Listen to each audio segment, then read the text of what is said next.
ሰላም ሰላም ውድና የተከበራችሁ የቻናሌ ቤተሰቦች ፋሚሊዎቼ ዊንዶቼ እንዴት ናችሁ? ደህና ናችሁ? እኔ በጣም ደህና ነኝ፣ እግዚአብሔር ይመስገን። ከኔ ጋር ሁሉ ሰላም እንደሆነ ከእናንተ ጋር ሰላም እንደሆነ ባለሙሉ ተስፋ አለኝ ማለት ነው። እንግዲህ ይሄን ሰሞን መጣ ብያለሁኝ። ያው ያስጀመርኳችሁ ነገር ስላለ ላስጨርስ በማለት ነው። እንግዲህ ትላላችሁ። እንግዲህ ቀጥሎ ወደ ቪዲዮአችን እንገባለን። እናንተ ግን ላይክ፣ ሼር፣ ኮሜንት፣ ሰብስክራይብ ያደረጋችሁ ቻናላችንን ተቀላቀሉ ማለት ነው እና የሰርግ ድባብም ስለሆነ ትንሽ እንደ ጉንፋን ይዞኛል ማለት ነው። ሰርግ አይደለም እሳ ሰርግ ግርግሩ ምናምን እና እንግዲህ ዛሬ የሰርጉ ድባብ እንደቀጠለ ነው። ብዙዎችን አነጋጋሪ የሆነ ቪዲዮ አለ። ብዙዎቹ ጥያቄ የሆነባቸውን ነገር አለ። ብዙዎቹም ደግሞ አምነው የተቀበሉት ነገር አለ ማለት ነው። እሱስ ምንድን ነው? ይህ የነሩታ ፎቶ የኢትዮጵያ ውስጥ ነው ወለ ዱባይ ነው የሚሉም አሉ። በጣም ብዙዎቹ አነጋጋሪ የሆነባቸው ማለት ነው። ያኔ ግራ የተጋቡት ስላሉ ማለት ነው። እና ይህ ፎቶ ኢትዮጵያ ውስጥ ነው፣ ይህ ፎቶ ዱባይ ውስጥ በፍጹም አይደለም እያላችሁ ትገኛላችሁ ማለት ነው። እንግዲህ ቀረብ የምትሉት እናንተ ናችሁ። ለሁሉም ነገር ኢንፎርሜሽን ምንም የምትሰሙት እናንተ ናችሁ። እንዴት ይሄ ፎቶ የት ነው የሚለውን ነገር ማጣራት አቃታችሁ? የት ነው ይሄ ፎቶ የት ነው የሚለውን ነገር እናንተ ማጣራት አቃታችሁ? ለማንኛውም የፎቶ የት ነው? ዱባይ፣ ኢትዮጵያ ወይስ የት ነው የሚለውን ነገር በቀጥታ ከኔ ነው የምታሳሙት ማለት ነው። ይህንን ለመስማት ደግሞ ቻናሌን ሰብስክራይብ ያደረጋችሁ ቪዲዮ ላይክ ያደረጋችሁ ዩቲዩብን ተከታተለው ማለት ነው። እውነታውን እኔ አጣርቼ ይህ ፎቶ የት ነው የተነሳችሁት? ይህ ፎቶ የት ነው? ዛፉ የት ነው? ዱባይ ዛፍ አለ የምትሉም አላችሁ እኮ። ዱባይ ፎቅ እንጂ ዛፍ አለ ወይ የምትሉም አላችሁ። ውጥና ውሲው ነው፣ ውጥና ውሲው ዱባይ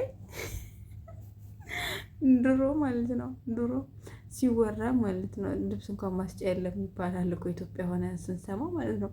በአረብ ሀገራት ያኔ እንደዚህ ንፋስ እንኳን ለማግኘት በፎቅ ተንጠልጥላቸው ነው የሚሉ ነበሩ ማለት ነው። እንደዛ አይደለም እናቴ። ድብና ድርግቶ አለ ጫካ፣ ድብና ድርግቶ ገጠር አለ።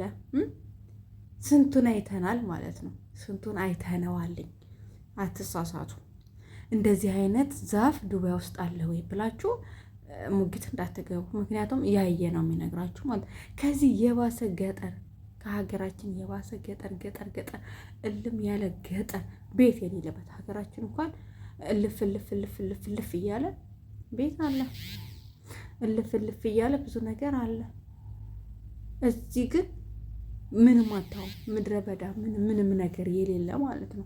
አሸዋ ብቻ የምታዩበት ሰፈር አለ። እና ታዲያ እንዴት ነው ዱባይ ውስጥ ዛፍ የለም ብላችሁ ልትከራከሩ የምትችሉት እንዴ? ሞልቶ ከፈለጋችሁ አንድ ባንድ ቪዲዮ ሰራላችኋለሁኝ። የእንትኑ ማለት ነው የዱባዩን አንድ ባንድ ቪዲዮ ሰራላችኋለሁ። የት ፎቶ እንደተነሱ የት እንደሆነ ሁሉን ነገር ማየት ከፈለጋችሁ አንድ ባንድ ቪዲዮ እንሰራላችኋለን ማለት። ግን ይሄ ፎቶ ዱባይ ነው፣ ዱባይ ውስጥ ነው።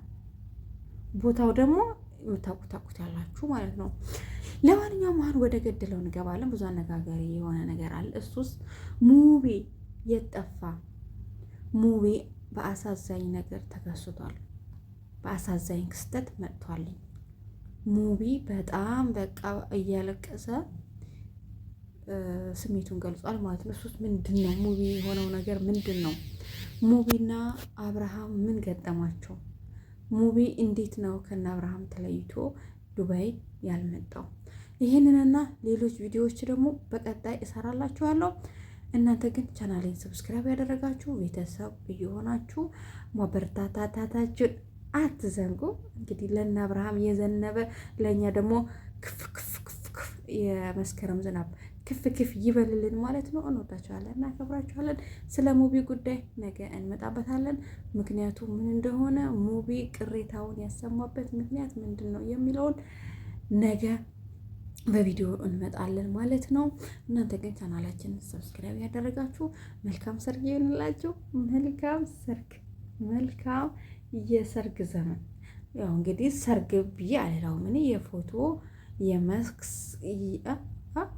የፎቶ ለምታበቂ ባይታሽም አሉ የመስክ በሉ የመስክ ፎቶ ነው እንጂ ሙሉ ሰርግ አይደለም። በዚህ ሰዓት ሰርግ የለም። ሰርጉ የመዳም ቅመሞች ናቸው ለመብላት የቸኮሉት ማለት ነው እንጂ ሙሉ ሰርግ አይደለም። ስለዚህ ተረጋጉ።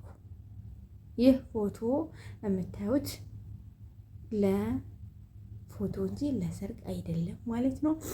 እና እንግዲህ ሰርጉን ለመብላት የቸኮሉ የማዳም ቅመሞች ናቸው።